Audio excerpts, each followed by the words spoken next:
So good to see you again this evening. And I don't get a chance to see you very often in person. And really, it seems different. You're different online. I'm not saying you change or anything like that in reference to some people have like I don't know, their radio voice or their TV appearance or whatever. And then when you see them in person, they're like, wow, you're not the same person. It's not that. You always put off a different vibe, um, Yeah. at the park, which I sort of like when I see you at the park, I really want to challenge you. I tell you the truth, because I think you beat me one year. Didn't you do that? And so You you said make me you sort of like you bring that competitive edge out. yes. And so I really want to like challenge you, and you feel like I need to stretch a little harder. I need to push you a little harder. And so that's how I feel when I meet you outside. However, Okay. however, when I meet you inside for whatever reason, it's sort of like when Tippy shows up, it's time to get things started. Hmm.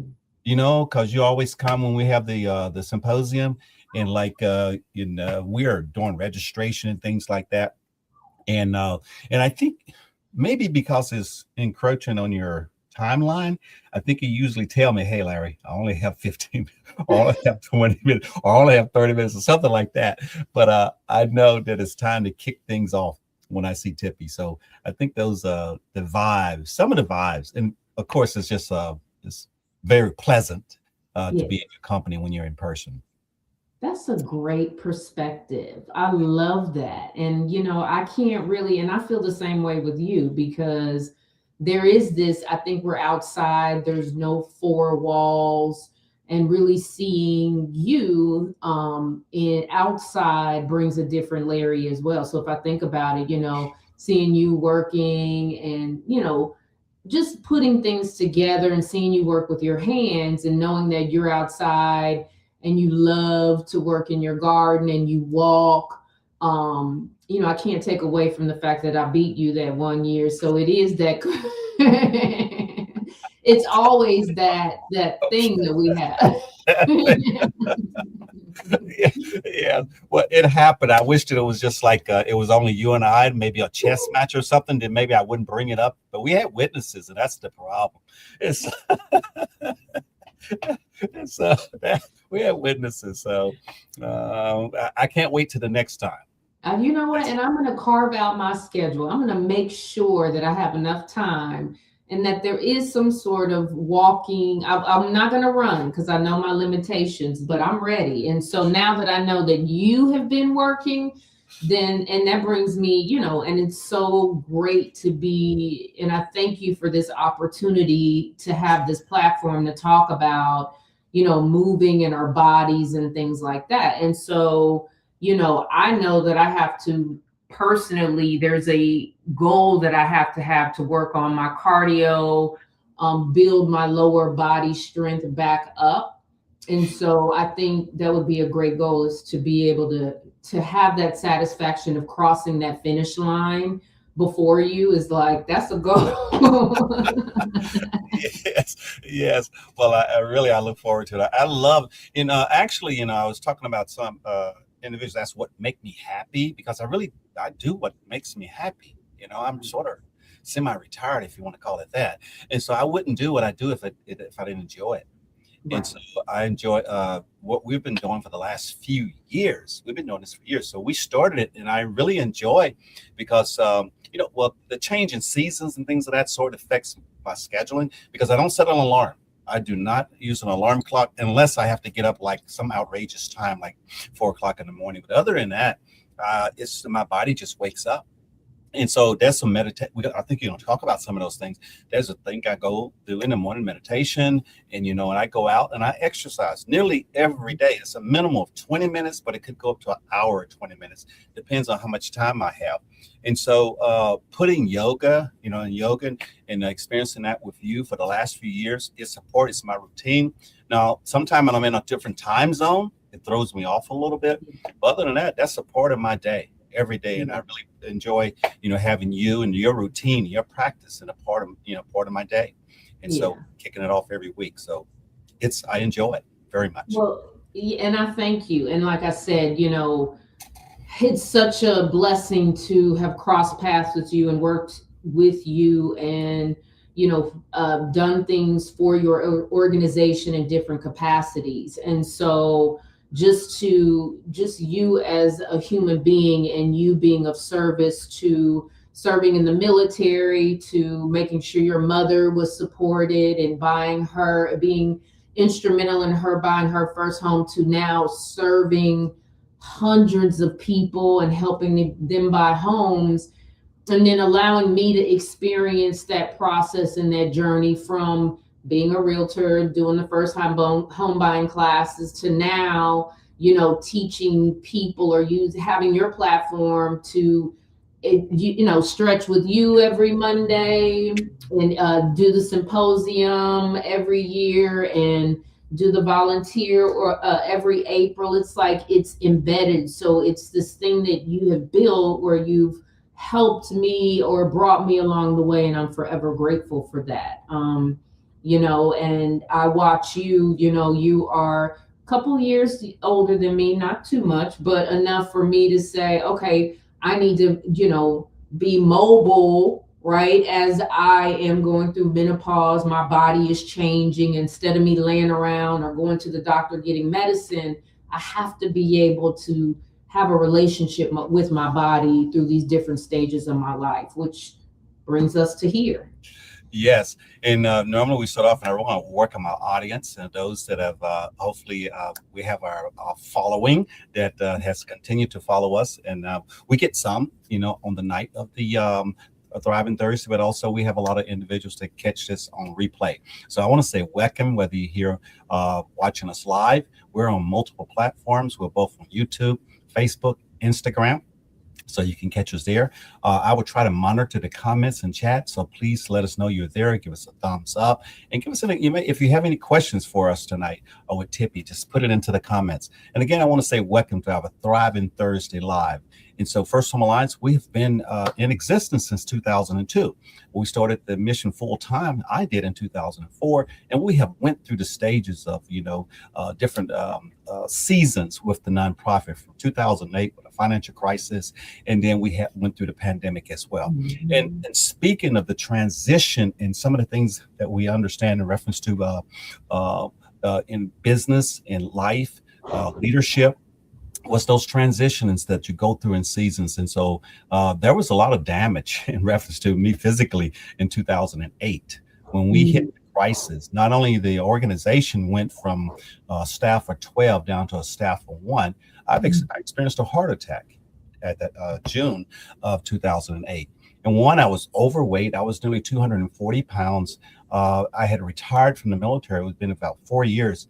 And I gained, if I'm not mistaken, I gained basically from 186 when I retired up to nearly 140. So that was Wow. nearly 50 plus pounds that I gained over 4 years. And so I was putting it on. And what had happened is I really just stopped physical fitness. My eating Mhm. habits did not change. My sleep habits changed maybe a little bit. I think I got a little bit more sleep once I retired because I wasn't waking up to an alarm clock. But the exercise is totally no PT tests, every 6 months in the military. There's no routine. And so nothing that pushed me out there. And so not understanding being over 40 years old at that time, I was about 46 at that time. I should have been cutting back on my food intake and some food choices anyway. Some of the food choices that I needed, I didn't pay attention to. So cholesterol was booming and heart was getting bad, things of that sort. And the physical fitness was totally out. And so it was a wake up for me, not being able to handle those crises psychologically, mentally, and physically. And therefore, the heart attack. But what it is, there was another incident, season in growth in my life and development, but also with the nonprofit of during the pandemic. Now, this time we had paid more attention to our nutrition. I had met people like TIPPI during this time period because TIPPI had the relationship. TIPPI came to us, if I'm not mistaken, she was in real estate. And so she attended a class, but also became an instructor for our first time homebuyer class. And then she began to volunteer and help with our fundraising events. And we, during that time, I don't know who idea was it. Well, why don't we have kick off our event with TIPPI, with the physical fitness, and then after that, when the pandemic hit, we could see that a lot of individuals getting out of shape. I know I couldn't fit in my uniform any longer. And so it was a great idea in having Tippy around the right person that could actually bring this into the organization and share it with our community. And we've been doing it ever since. And so a little bit of history about First Home Alliance, the services that we provide for first-time home buyers, and also we prevent people from facing foreclosure, and we offer reverse mortgage counseling, of course, budget and credit, and all those things with financial literacy. And physical fitness and nutrition is what we're going to talk about tonight. And I want to introduce our audience, reintroduce you guys. This is Thursday night. Reintroduce you to TIPPI. And TIPPI, go ahead and talk a little bit more about you and what are we going to do tonight?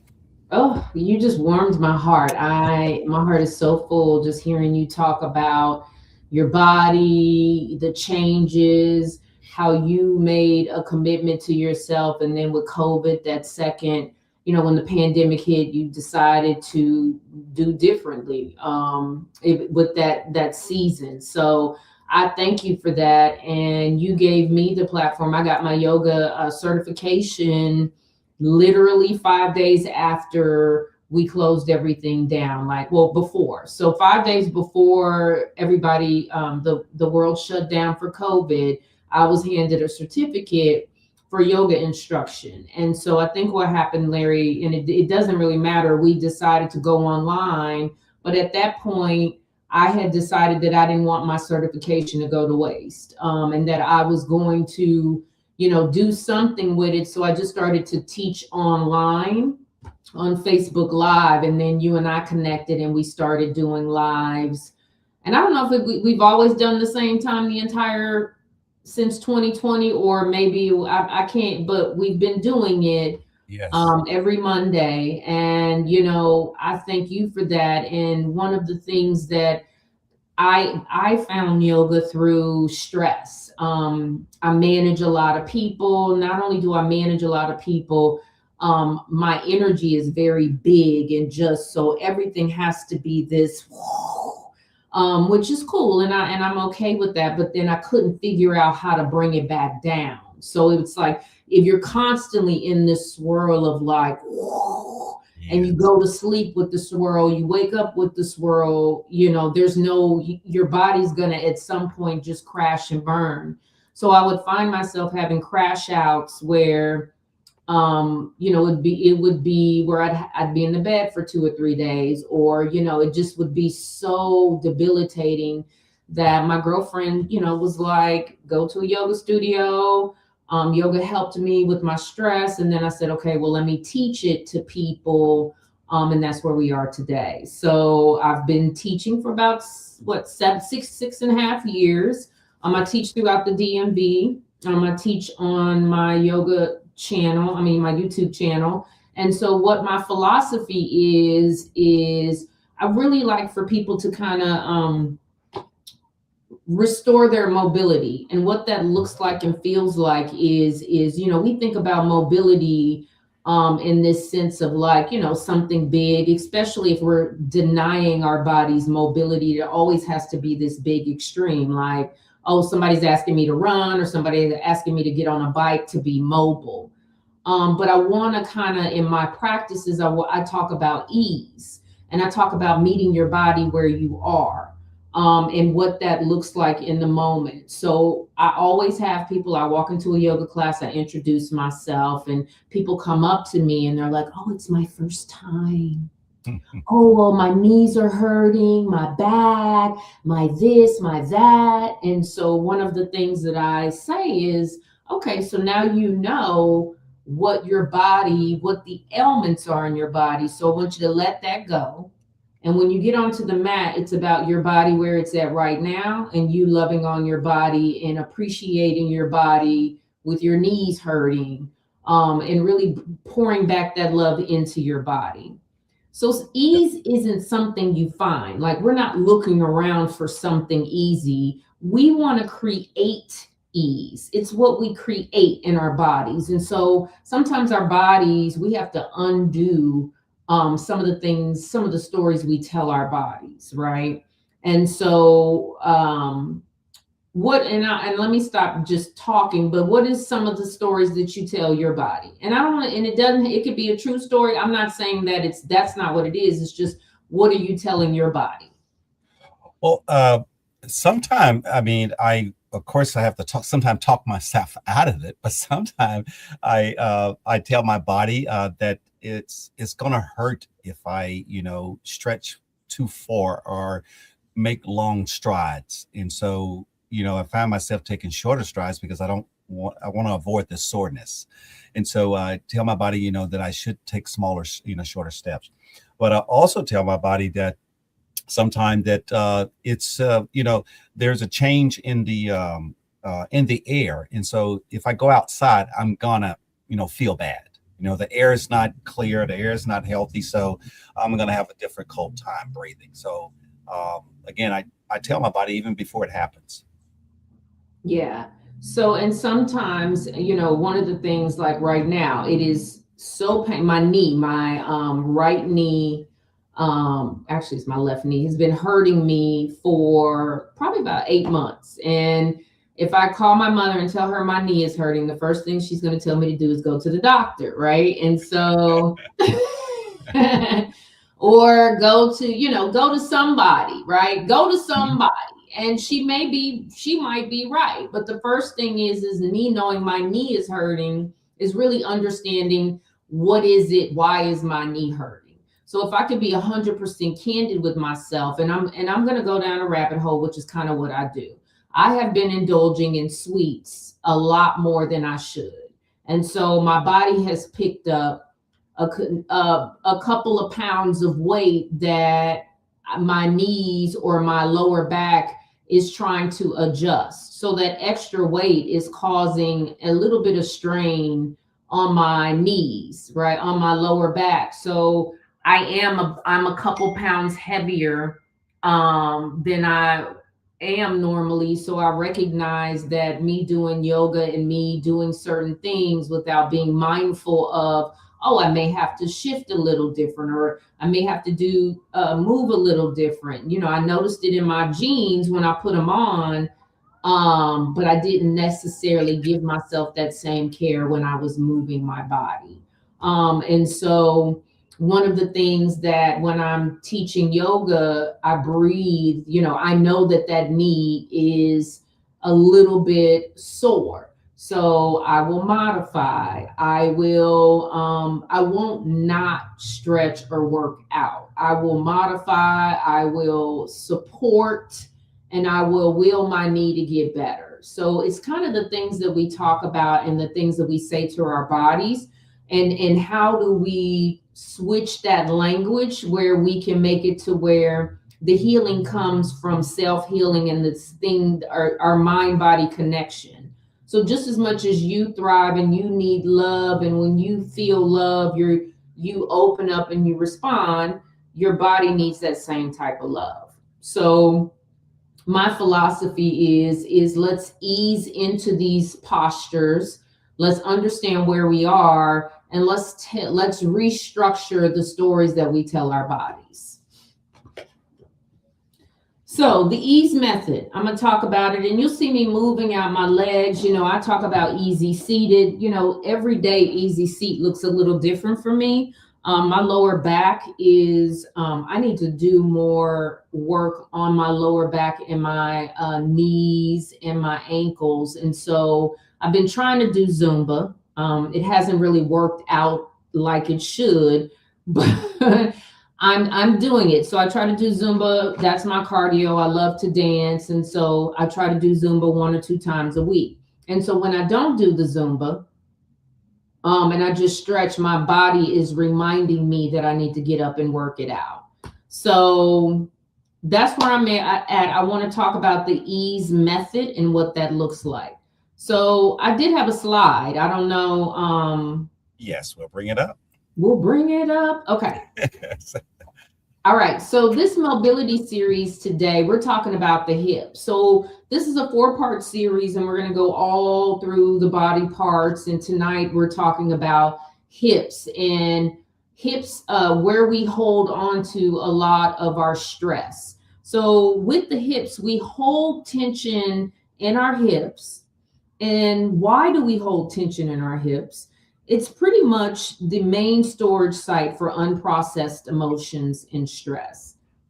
So when you, I don't know if Larry and maybe you can chime in or not. Have you heard about the chakras, the energies in our bodies? No.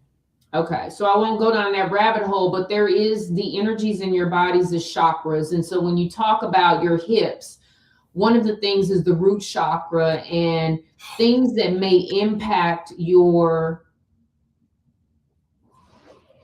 safety and your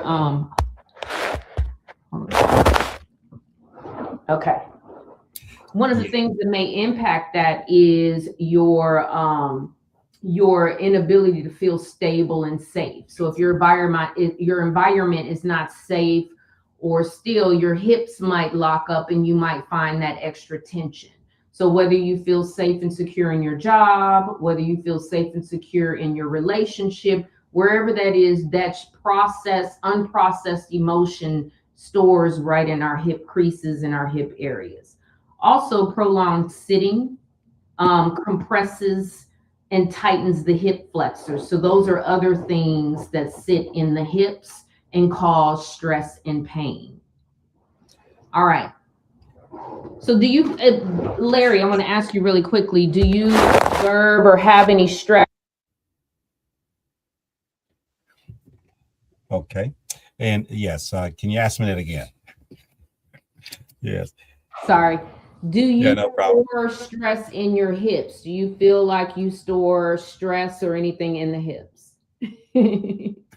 No, I'm trying to figure it out, see if I feel it now. And you said the root chakra. I didn't know exactly how to pronounce that, but I have actually heard of that on Yeah. some of the channels that I've listened to. But hips, one is actually, I don't know if you know that I marched in a band. I guess I started music in Mm. sixth grade. And so around seventh grade, we started marching. And so that was one of the things I used to think it was funny how some of the people was marching, but to keep your instrument from bumping your lips and everything, you actually need to swing your hips a little bit more when you're marching to maintain that stability.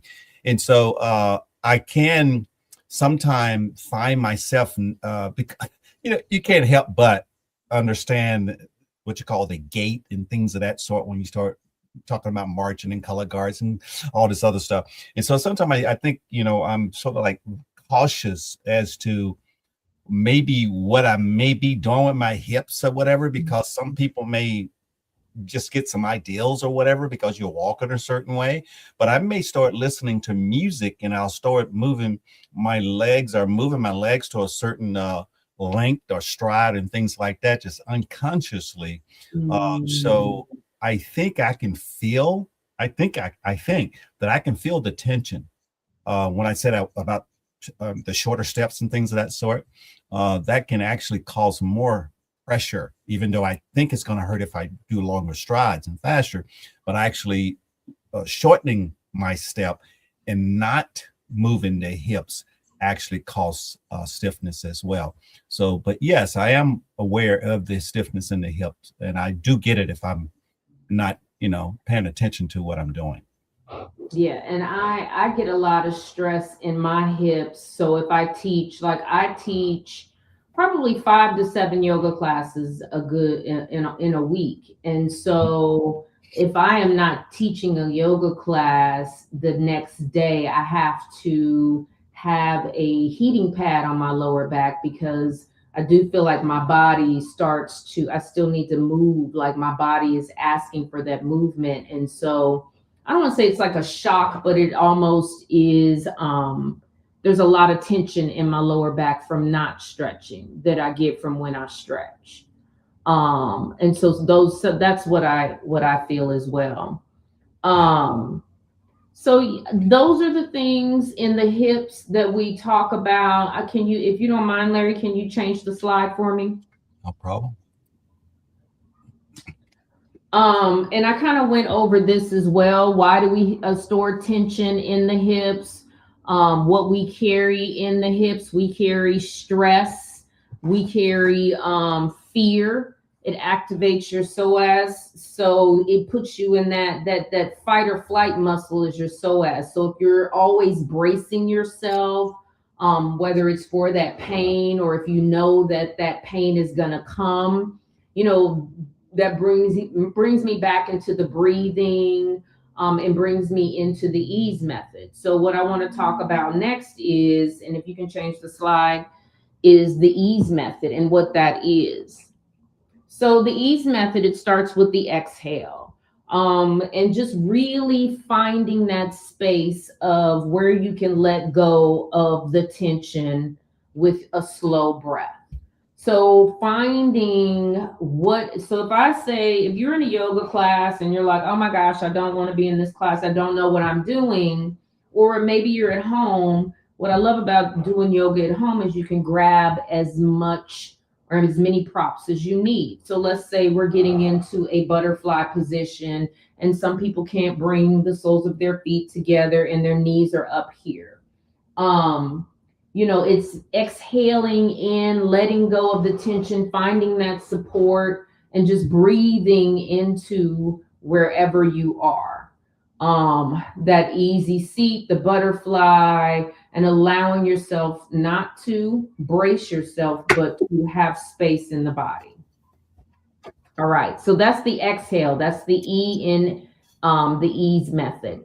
The A is align. So making sure your alignment is good. So the hips and the spine are always in a straight line. So if you've ever followed me on my Monday night or Monday morning flows, I talk about finding an easy seat, making sure your spine and your hips create that straight line. So your shoulder blades and your hips are here, right? So not hunching the back and sitting like this, bringing the shoulders forward, but rolling the shoulders back, keeping the chin neutral, and then maybe extending the legs out.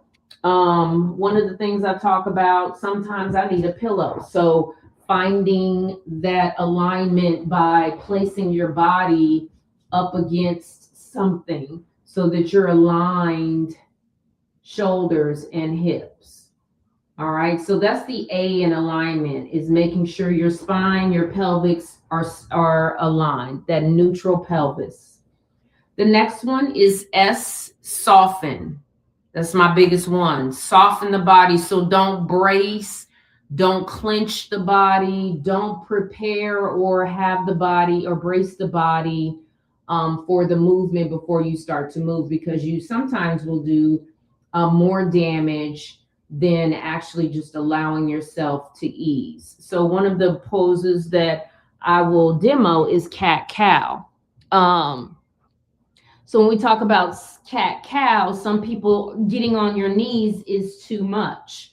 So you did and getting on your wrist, you might have a pain in your wrist. So for me, first time I got on the yoga mat, I felt a shooting pain from my wrist to my shoulders, enough to where if I hadn't thought about maybe just breathing through it or just staying the course, I may not have come back.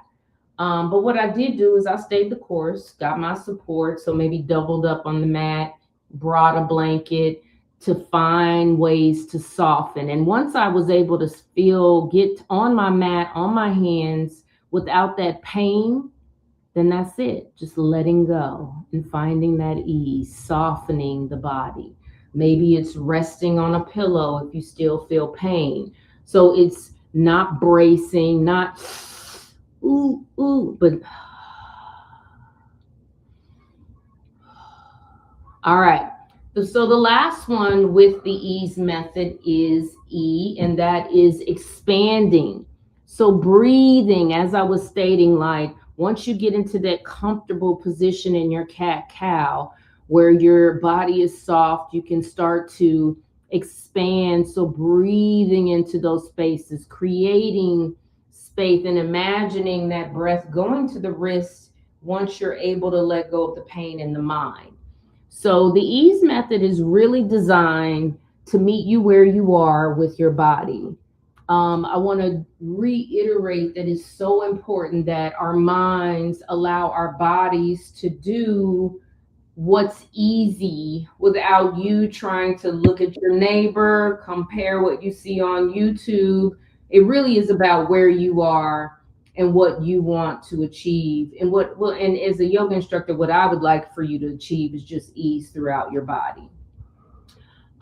So that's my ease method. It is the E. We are exhaling, meeting our bodies where it's at, letting go of the tension. A is aligning the spine, making sure the spine, the pelvic bone is neutral. So no tilting, no hovering, but just coming up, honoring that spine.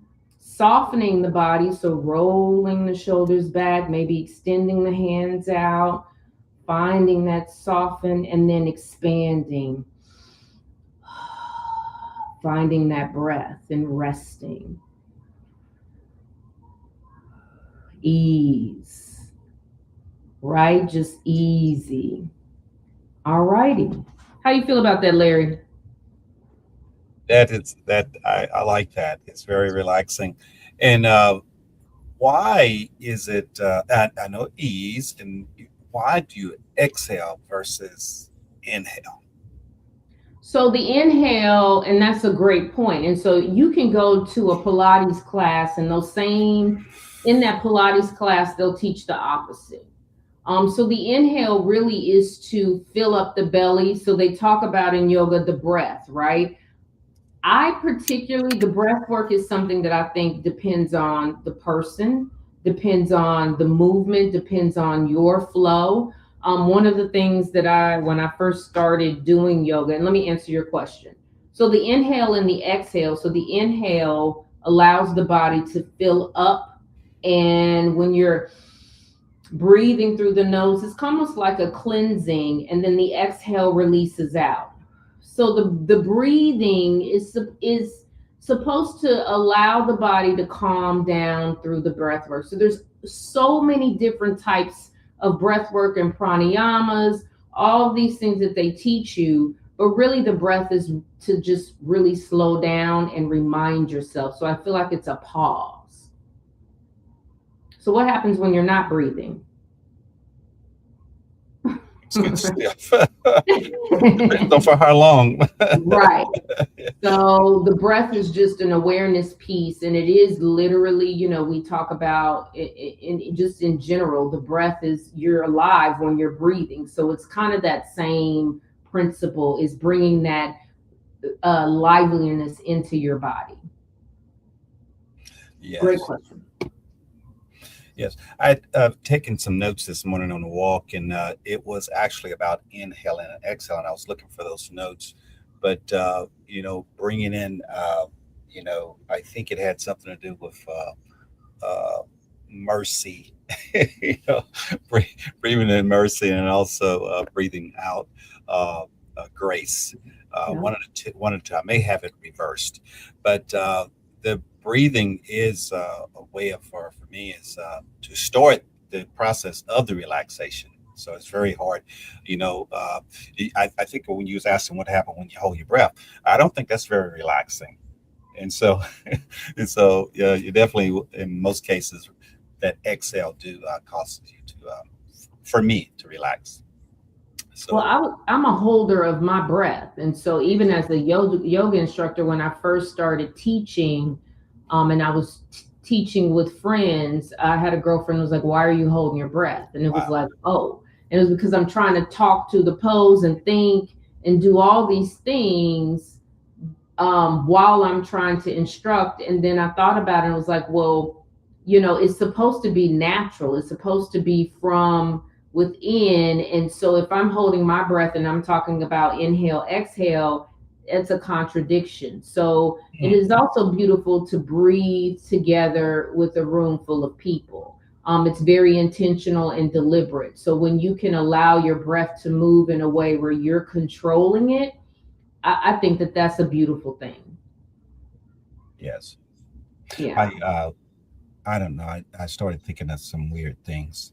Um, I Doing combat area where individuals hadn't fired weapons in a long time. Um, I would have to give remedial training in reference to firing weapons, and so of course some people are afraid of the weapon, and so that's what frightens them and causes them to tense. Some Yep. would hold their breath and things of that sort, and especially it depends on the weapon you're holding. You hold your breath, you begin to tremble and things of that sort. And so there is an acronym that we use when you fire a rifle. It's sports. It's no, that's to stop a stoppage actually. But actually, it's another bras, BRAS. Breathe, relax, aim, squeeze. Breathe, relax, aim, squeeze. And so Mhm. if you're concentrating on that, you're able to, most of the time engage a weapon and hit a target without uh, by controlling your breath. And so a lot think is the aim and things of that sort, or how you center mass on a target and all this other thing, but actually have a lot to do with your breathing. Yeah.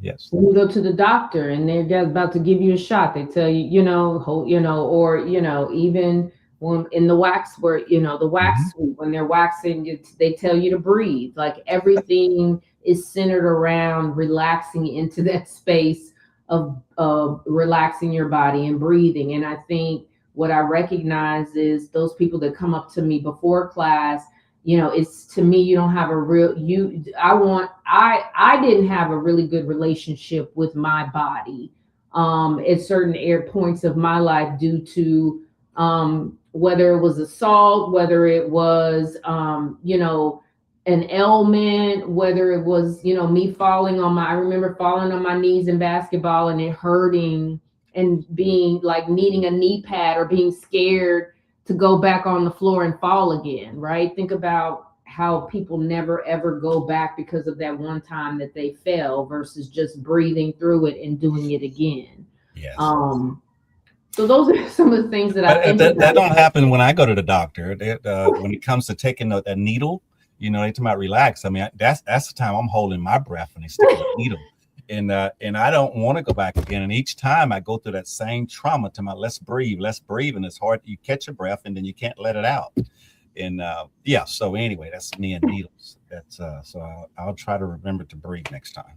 Or just not look at the needle. Now we're going on a That's different right. subject. Yeah, just turn your head. I mean, I tell you like I tell my son. Well, that's a whole nother Yeah. conversation. Okay. All right. All right, so we have a couple more minutes left. I wanted to demo a couple of postures where it would be really easy. I think the first thing that I want to demo is the figure four. And that's something as simple as making it's, helping with the knees. So I'm gonna first figure four without any support.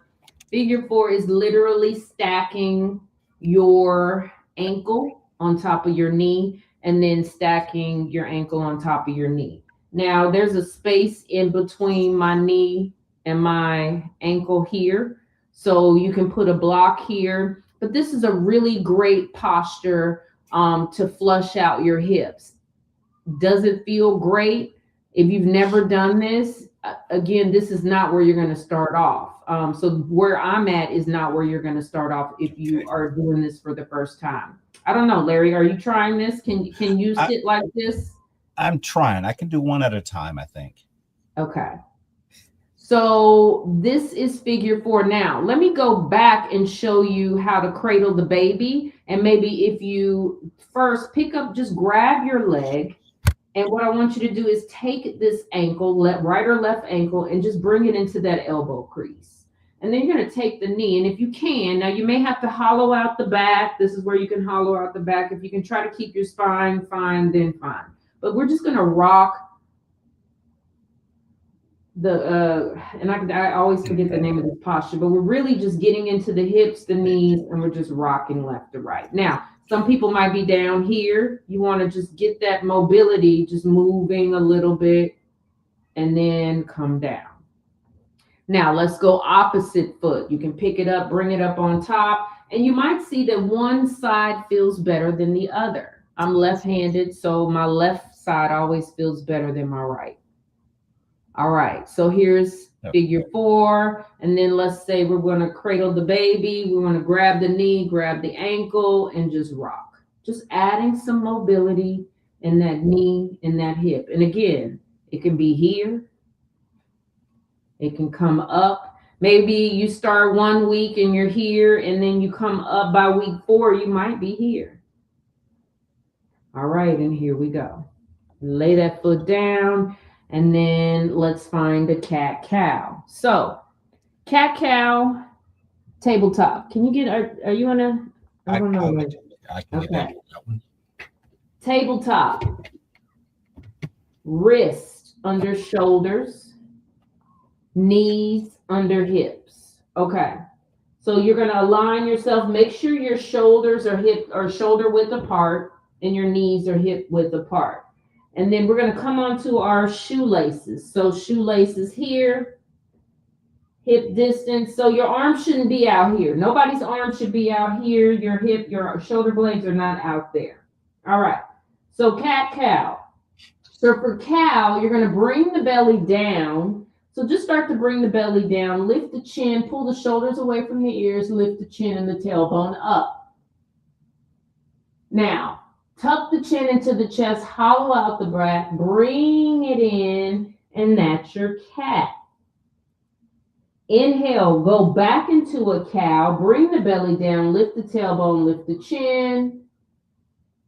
Exhale, hollow out the back like a cat. Tuck the chin into the chest and cat, sorry. Now find a neutral spine. There you go.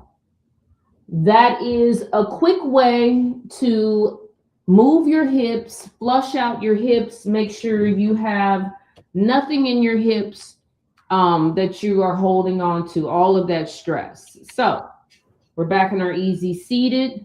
I want to leave you with these words. I think I can leave you with the words. What are you ready to release?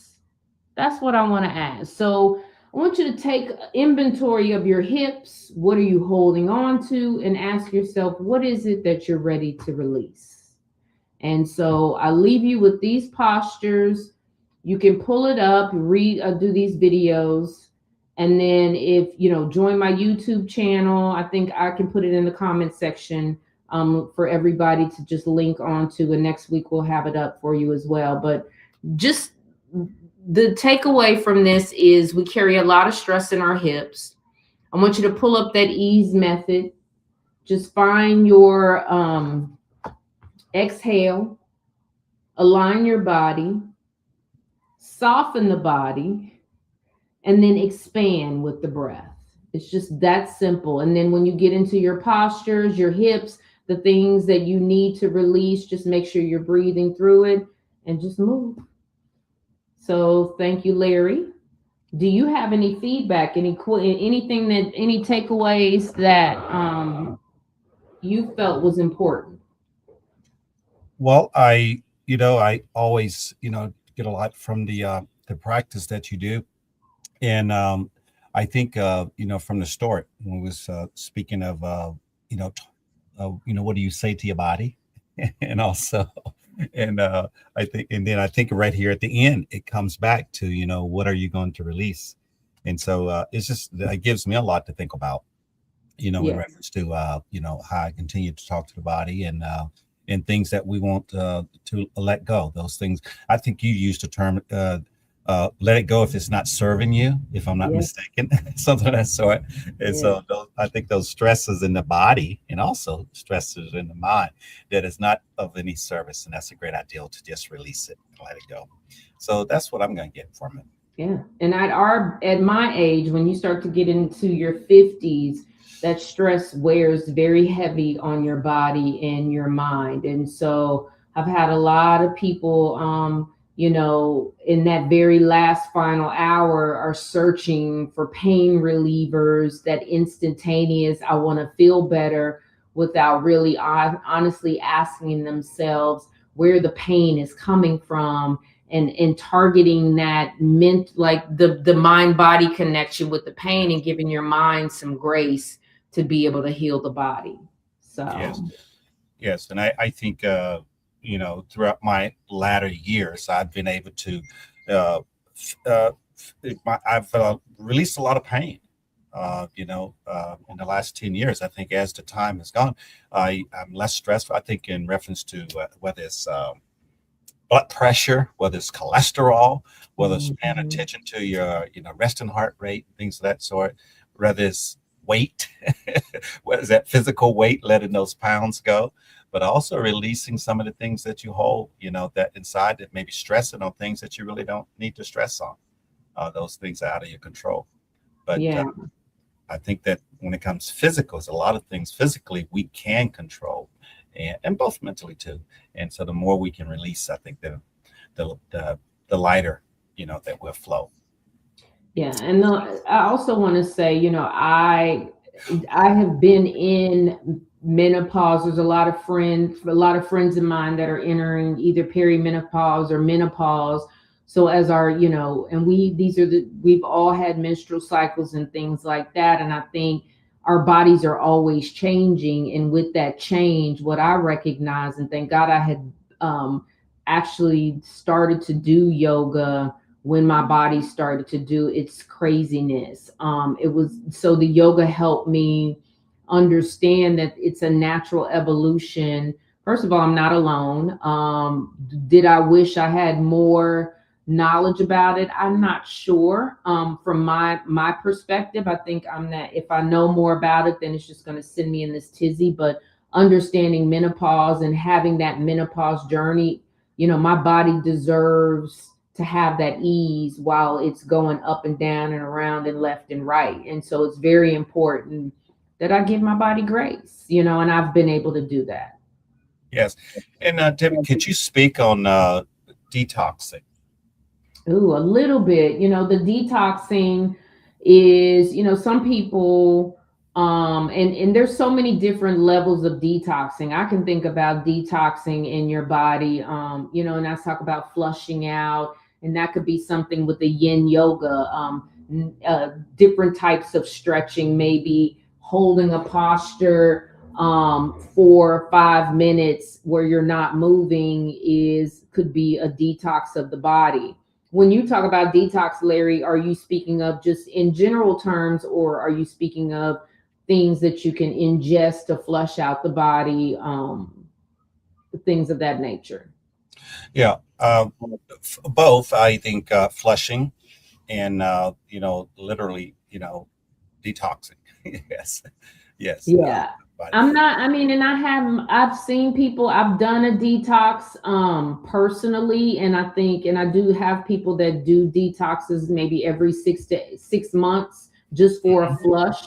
Yeah. I've done that. It is very scary to me to see and I shouldn't say scary because no fear, but it was very telling for my body to go through the stages of detoxing. Yes.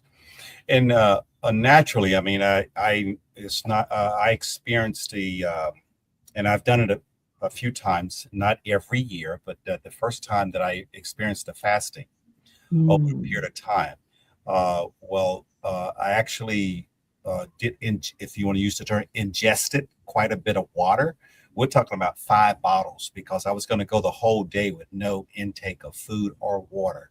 And so I found out exactly how much water my body could hold before it just like you have no control on how it comes out. It just, but there's a certain amount of water, for me with fruit and lots of water in it. And so it's a natural way of doing it. I don't know if that's Mhm. something to hydrate quickly or whatever and prepare yourself for a long length of time with no liquids, but it will cause you to detox. And during that time period, I actually, without even attempting to lose weight, it just happens. And Yeah. so that detox do help, uh, It periodically, I think. It's a beautiful thing once you can, and it's also, the thing with detoxing, it's a discipline. And I Yes. think that that shows up, it's very difficult. You have to be disciplined and diligent to go through the detoxing, I did a green, was it a cleanse, a fasting. All of those things are forms of discipline, that require, a mind body connection. You get to know your body, you get to celebrate your body, especially after that accomplishment. My taste buds changed dramatically. Yes. I don't yearn for some of the stuff I used to. Yeah, I was like, I don't know if I'm ready to let go of my cherry sours yet. Right, Cheetos. But I did let go. I like some things I knew I had to let go. The Mountain Dew and Oh yeah. pork skins. Pork I skin. pork skins. I That was like my when I was driving. I would Mountain Dew, pork skins, and sometimes sunflowers. I still do the sunflower seeds, but pork skins and Mountain Dew. I There's some things I just cut off my out of my menu, Yeah. and so I don't know. But in the lasting topic, Tippy, I would like for you to is like if you want to call it rest, not necessarily resting, but relax when at the end of your practice or exercise or whatever practice, or bringing yourself down to a relaxed state, whether that's Mhm. breathing, positioning, or whatever the case may be. How important is that? Uh, if you want to call it relaxing or cooling off, So we call it the Shavasana, that's the final relaxation pose. Some instructors call it corpse pose, which is what I don't like that, but it does give you the idea of you should be laying there, as still in the body. And so it is super important. The final relaxation pose is like your reset back into the world again. When you're on the yoga mat, and even if you're meditating or trying to find a moment of silence, that final relaxation pose is your moment of silence. It's your And before yoga, I couldn't sit down, and truth be told, I do still sleep with the TV on, but getting that moment of silence is sometimes so important, when, especially when you're making big decisions, things are chaotic around you. Being able to take that time to lie where your mind is still and not thinking about things. That's what the final relaxation pose is about, is being able to cut off everything and everybody, and tune in and listen to your body. What is your body saying? What noises is your body making? Does your body start to jump when you're still? Does your mind go all over the place? Are you thinking about something that happened to you when you were 2 years old when you're in Shavasana? So all these things come up in your body, and you're supposed to, they will. And that's the thing with Shavasana. It's supposed to come to light, and then you breathe it away, you let it go. And that's the purpose of Shavasana. So some people, it's very hard to sit with yourself. It's very hard to sit with yourself and let those things come up and let it go. And so that's what I love about it. yes. Well, thank you so much for sharing that, Tippy. And can you remind our audience on some of the platforms that you have that you're displaying information there on the platforms, and where they can find out more information about you? So I am on Instagram, Yoga with Tippy. That's TIPPI. I do have a YouTube channel, Yoga with Tippy. You can find me there. You can find all kinds of stretches with ease, lower back pain. I have all kinds of videos on YouTube. And then, of course, I'm on Facebook. And my Facebook name is different than the Instagram, but it's Tapanya. But you can usually find me. They're all connected. So when you find me on one, you can find me on the others. Yes. Yeah, yeah, great. Yes, and of course, you can always find Tippy on First Home Alliance. You can check out our fan page on the on YouTube.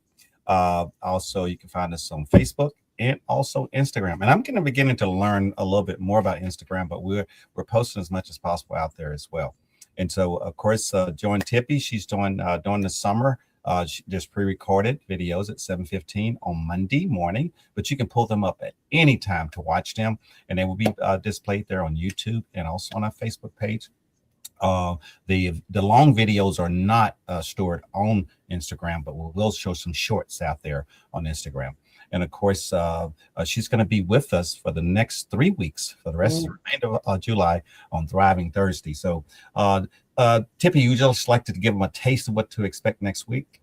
So we're covering the shoulders. We're covering all the body part. Well, we're trying to cover 4 body parts. So we're doing the hips, the shoulders, the knees, the lower back. So if my memory serves me correctly, we're doing the shoulders. If we're not doing the shoulders, we're moving. We're getting mobile, right? So we're moving a body part. So I hope that you can join, if not one, all, but get in where you can fit in, and let's try to relieve tension with the ease method. So thank you, Larry. I appreciate you. You're such a blessing. Thank you, First Home Alliance.